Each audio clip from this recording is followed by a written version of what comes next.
Hey yo, on va voir l'effet de la cinématique sur la chaîne, on va parler du kickback.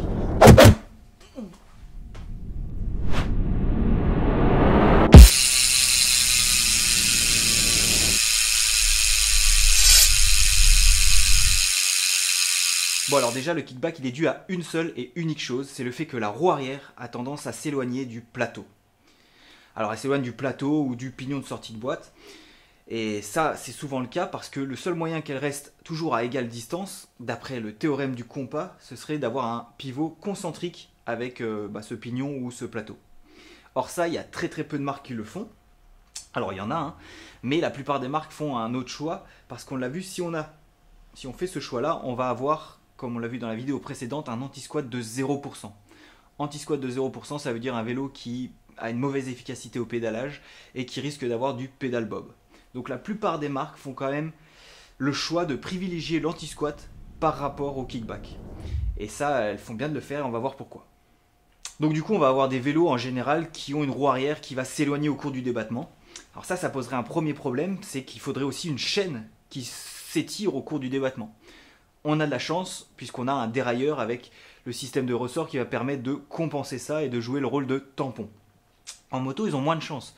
Parce que sur une moto de cross, ils ont aussi ce problème de kickback et ils n'ont pas de dérailleur. Du coup, ils ne peuvent pas non plus mettre le point de pivot concentrique avec le pignon de la moto parce que ça serait un bordel et ça pose d'autres problèmes. Du coup, l'idée, c'est de maîtriser le kickback en mettant le point de pivot juste derrière le pignon de sortie de boîte. Et ce qu'on nous demande, c'est que quand la moto est sur trépied, il faut que la chaîne soit légèrement détendue. Il faut respecter une certaine cote pour que elles ne viennent pas bloquer au moment où la roue arrière s'éloigne au maximum.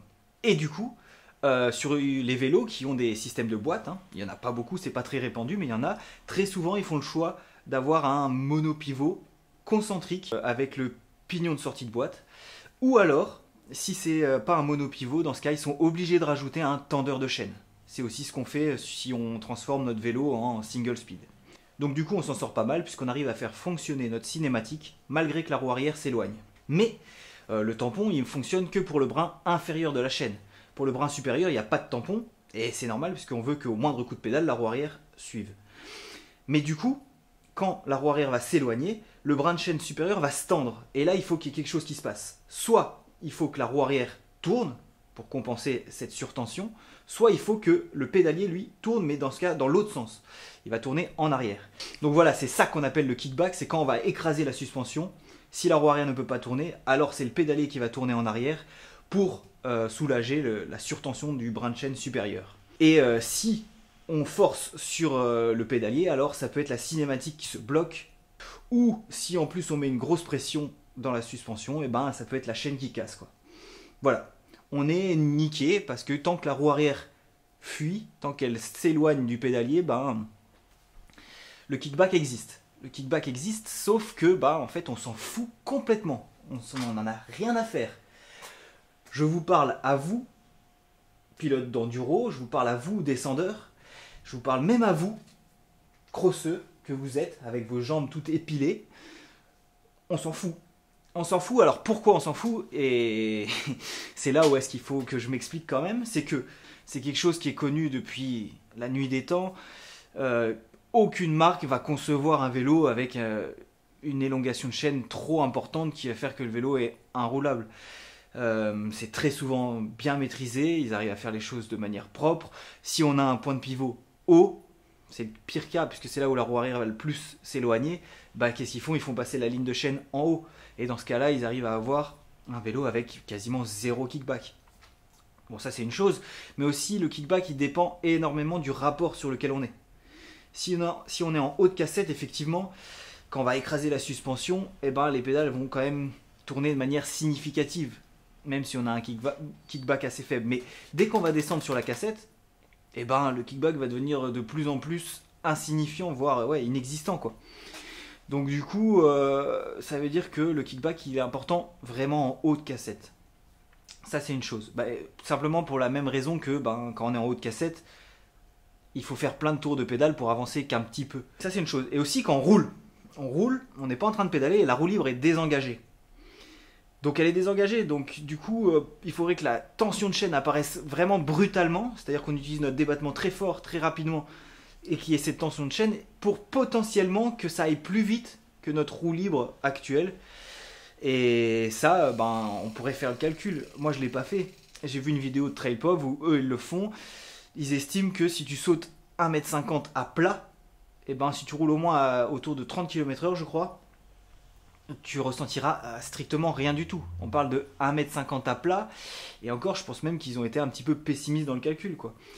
Donc vraiment le kickback c'est quelque chose qu'on va avoir très peu de chances de ressentir, parce que, encore une fois, ça veut dire qu'il faut rouler lentement, qu'il faut être en haute cassette, donc potentiellement en train de monter, et aussi utiliser tout son débattement, quoi. Très rare. Très rare. Le débattement, on l'utilise généralement proportionnellement à notre vitesse. Plus on va vite, plus c'est là où on va prendre des chocs plus importants. Et du coup, le kickback, bah, là-dedans, il se retrouve assez rarement. Et en cross-country, bah voilà, eux, ils peuvent monter des trucs techniques et tout, mais comme ils ont moins de débattement, ils ont aussi potentiellement moins d'élongation de chaîne, et du coup, pas de problème de kickback non plus. Après, on peut s'amuser à imaginer l'un des pires cas. Genre, on arrive sur un gros freinage avec des très gros trous, on arrive super vite, et la roue arrière ne tourne pas puisqu'on la bloque avec les freins, et manque de peau, la chaîne est complètement en haute cassette. Dans ce cas-là, on peut se dire, bah, c'est le pire cas pour le kickback, puisqu'on a des gros trous, et en plus la roue arrière qui ne peut pas tourner. Et pourtant, en fait, justement, le fait de bloquer la roue arrière, elle va être figée soit au haut-banc, soit à la base. Sur mon vélo, c'est le haut-banc, et on voit que, en fait, du coup, la roue tourne quand même un peu, et ça peut largement suffire à compenser le kickback. Tout ça pour dire que Aaron Gwin, s'il a gagné son run chainless, c'est pas parce qu'il avait plus de kickback. C'est uniquement parce que ben, ce mec-là, c'est une machine, qu'il a été capable de modifier son pilotage pour conserver sa vitesse au maximum, et que c'était une piste qui ne demandait pas de zone de pédalage spécifique. Donc voilà. Au final, si on fait le tour de la question, les seuls vélos qui sont pour moi assujettis au kickback, potentiellement, ça peut être les vélos électriques. C'est les seuls qu'on retrouvera en haute cassette, en train de potentiellement d'utiliser leur débattement complètement.